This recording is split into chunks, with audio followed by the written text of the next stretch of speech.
Hey guys, Taki here. I got a lot of questions for my Retroid Pocket review asking me to test if specific games would run on the device, and I put together a decent list of PC and Android games that I didn't have time to test in my original review. I planned on having this video out a week ago to showcase an L1 and R1 mod that I did for the device, but I didn't like the way that it came out, so I postponed it. A guy over on Discord has been working on a much better 3D printed case solution that adds 4 shoulder buttons to the device, and I believe that will blow some of you away. I still have 4 of these devices to give away and at least 2 more videos to make on the Pocket, so I decided to use this video to give away my orange device. My plan is to ship this out to one of you guys for free next week, and I'll go over how you can get that along with some of the implications later in this video, so stay tuned. The first game that I tested was GTA San Andreas, and I'm going to let the footage of that run in the background while I briefly go over how I managed to run all of the games in this video. The Retroid Pocket comes with 4 GB of internal storage that's shared between the OS and the installed apps, but games like GTA require more internal storage than you'd ever realistically have free, so I didn't even bother trying to see if these games would run. You can use a second SD card that you format as internal storage. This will allow you to essentially install anything that you want without having to worry about storage issues. I was pretty impressed with the performance of GTA when you set the graphics to their lowest values. You can see the game is running smoothly and it looks great on this small screen. I also tried to see if Bully would run on this, but I never managed to get past the new game loading screen. Stardew Valley is another game that I didn't think would run at all. You will need to use a mix of mouse mode and the gamepad mode to manage this game, but it does run. The interface doesn't scale well to this small 480p screen, so you will need to deal with a crowded UI. From here, I tested AM2R, and this thing is amazing on the Pocket. I didn't experience any slowdowns at all in this game, and the game fully supports the controls of this device. After this, I got a question about the Half-Life 1 port to Android that was done a few years ago. I wasn't expecting this game to run at all, and to my surprise, it flies on this device.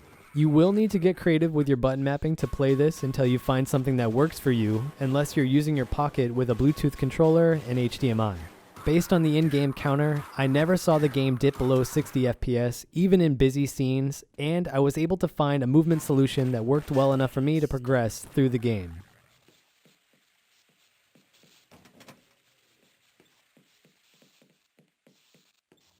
There are actually a couple of these PC games that have been ported to Android, and the next one that I tested was Jedi Academy.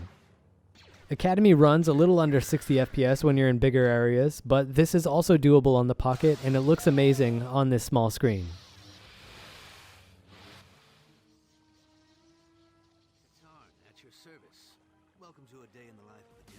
I'm going to lump the Quake and Doom series together for this next part. There are a few good apps for these games that run well on this device. I even tried to run up to Doom 3, but that port requires something that the Pocket doesn't have, and I didn't have time to figure out what it was. As you can see, Quake 1 and 2 run very well. I'm using the 2 middle input buttons for forward and backward, with the joystick functioning as head movement because I found that worked the best, but I will probably switch my movement buttons over to the shoulder keys when the DIY shoulder mod is done. I'm going to let the Quake footage run in the background while I quickly go over how I'll pick the person that will win the orange device. There's really only a few things that you need to do. First, you need to be a subscriber, and you need to change your YouTube settings to share your subscription status publicly. Second, you need to leave a comment. I'm going to put all of the people that do this on a list next Thursday, and I'm going to use a random number generator to pick one of you as the winner. After that, I'm going to ask you to DM me on Discord or Instagram with your shipping information. The package is going to ship directly from my house in Shenzhen, so it may take a few weeks to get to you, but the most important thing that you need to be aware of is that you may need to pay import taxes depending on the country that you live in, even though I'm going to mark this as a gift. Now back to the video.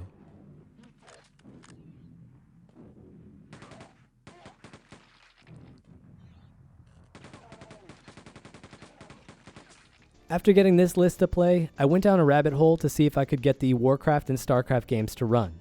The process of getting Warcraft 1 and 2 set up is actually very easy using an application called Magic DOSBox. I have the analog stick mapped to the mouse and several of my input buttons mapped to keyboard keys like M for move, A for attack, and so on. Warcraft 1 doesn't have a console port that we can use, so we are limited to DOS for this, but there are no issues playing this game.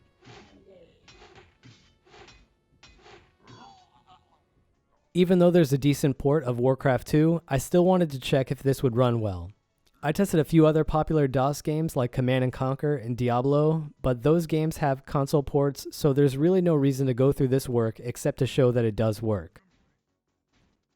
I had the most fun setting up StarCraft because it finally forced me to install Windows 95. StarCraft has a decent N64 port that runs better than Windows 95 under DOS, but this thing looks so funny to see since one of my very first computers ran Windows 95 and I never expected that I'd be running it on a cheap handheld gaming device. If there are other Windows 95 games that you want to run, the author of Magic DOS Box has a very good 3-part video guide that teaches you how to install the Windows 95 image. Once you have the image, you can install any Windows 95 application that you want.